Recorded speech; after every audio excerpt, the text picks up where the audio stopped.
Deputy CM Pawan Kalyan ఈరోజు అల్లూరు జిల్లాలో ఒక మంత్రిగా ఒక పర్యటనలో ఉన్నారు. దానికి సంబంధించి మాట్లాడుతూ అడవికి సంబంధించి అడవిని కాపాడుకోవాలి, అడవి తల్లి బాట అనేటువంటి ఒక ప్రోగ్రాంలో ఆయన ఉన్నారు.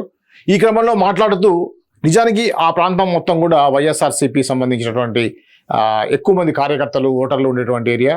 అక్కడ ఎప్పుడు కూడా వైఎస్ఆర్సీపీ గెలుస్తూ ఉంటుంది. అటువంటి జిల్లాలో ఆయన ఒక కార్యక్రమంలో పాల్గొన్నటువంటి సందర్భంలో మాట్లాడుతూ మీరు ఏ పార్టీ కావచ్చు, మాకు ఓట్లు వేయకపోవచ్చు, అయినా కూడా మనమందరం కలిసి అభివృద్ధి చేయాలి, పార్టీలతో సంబంధం లేదు. నిజానికి వైఎస్ఆర్సీపీ అంటే జగన్మోహన్ రెడ్డి గారితో వ్యక్తిగతంగా నాకు ఎటువంటి కోపం లేదు, ఆయన మీద రాజకీయ విభేదాలే అని చెప్పి చెప్పడం జరిగింది. అది మార్నింగ్ జరిగింది. ఈలోగా సింగపూర్లో పవన్ కళ్యాణ్ వాళ్ళ బాబుకు సంబంధించినటువంటి న్యూస్ వచ్చింది. మార్క్ శంకర్కి ఇట్లా గాయాల పాలయ్యారని తెలిసి వెంటనే మొట్టమొదటిసారిగా వైఎస్ఆర్సీపీ నుంచి జగన్మోహన్ రెడ్డి స్పందించారు. చాలా విచారం వ్యక్తం చేశారు. వాళ్ళ యొక్క కుటుంబానికి సానుభూతి కూడా తెలియజేశారు. ఇటువంటి క్లిష్ట పరిస్థితుల్లో మేమందరం మీకు తోడుగా ఉంటామనే విషయాన్ని జగన్మోహన్ రెడ్డి చెప్పారు.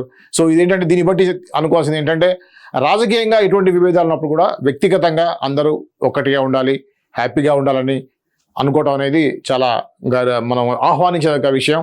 సో ఇది కార్యకర్తలు కూడా దీన్ని గమనించాలి. పార్టీలు ఏదైనా కూడా ఓన్లీ పార్టీలు, ఓట్లు, రాజకీయాలు అనేవి ఓన్లీ ఎలక్షన్ టైం వరకే. ఎలక్షన్లు అయిపోయిన తర్వాత అందరూ కూడా అందరికీ ఉపయోగపడే పనులు, ప్రజలకు ఉపయోగపడే పనులు చేయాలి. ఆ ఒక్క విషయంలో అందరూ కలిసికట్టుగా రావాలి. గ్రూపు తగాదాలు, గొడవలు ఇటువంటి ఉండకూడదని చెప్పేసి కోరుకుందాం. దీని మీద మీ స్పందన ఏంటో కింద కామెంట్ రూపంలో తెలియజేయండి. Thank you.